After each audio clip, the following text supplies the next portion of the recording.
the whole alligator thing was almost an accident. There was, I think it was 2000 or 2001, we went to the Orlando Food Show, which was it's an annual event. It's basically the Restaurant Association puts together this enormous food show for all the vendors and restaurateurs in the state of Florida to come down and get to see new products and stuff. And one of the things which we haven't talked about, but when it comes to how this business works, there's not a lot of, Chester and I have our role. He's the guy that takes care of the menu, makes sure the food's good, and does all that stuff. I'm not. I'm the guy that I'm involved in the T-shirts and subsequently the alligators, because that's where my stuff came in.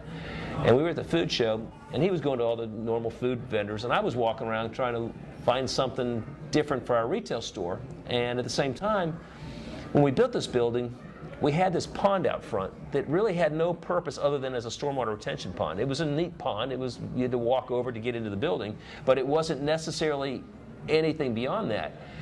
And I found this guy that had an exhibit with these fiberglass animals, you know, sailfish, turtles, and alligators. And I looked at that, I thought, wouldn't it be cool if I got a fiberglass alligator and put some sort of flotation and just float it in the pond? Wouldn't that be really cool? So I went up and talked to the fella, he's become a very close friend, by the way, but he was a little bit guarded because he didn't really know what I was really wanting to do. But he told me that, you know, he would come up and look at our pond and see if maybe he could find a fiberglass thing that he could put out there. Little did I know that his main business was setting up alligator attractions all over the state of Florida. And he came up here, and the reason he didn't share that with me, because he wasn't at the food show to sell his alligator attraction. He was there to sell actually these fiberglass animal likenesses for restaurant theming. And he came up literally an hour before we were supposed to meet and spend that time staring at this pond going, you know, this could work. And he came in and met with Chester and I, and effectively he's told us about his other business. His other business being setting up alligator exhibits, live alligator exhibits. And he has a story of his own, because this man's done a little bit of everything in his life. Amazing man. But we said, sure, why not? Hadn't thought of that before. And he brought 80 alligators up, live alligators. And we had to put up some retaining areas to keep the alligators in the pond. There were some certain things that the state required, because to have a live alligator in your possession, you have to have a license with the Fish and Wildlife or Game Commission with the state of Florida. We complied with all the licensing requirements, and he brought the alligators out. And for the first year, you could go out and see an alligator, and you could feed the alligators. That's all we did. Our very first gator handler, and this is a cool story too, because we really didn't know what this was all about. We decided to get his son, who at the time was a 15-year-old in high school. Was he even in high school?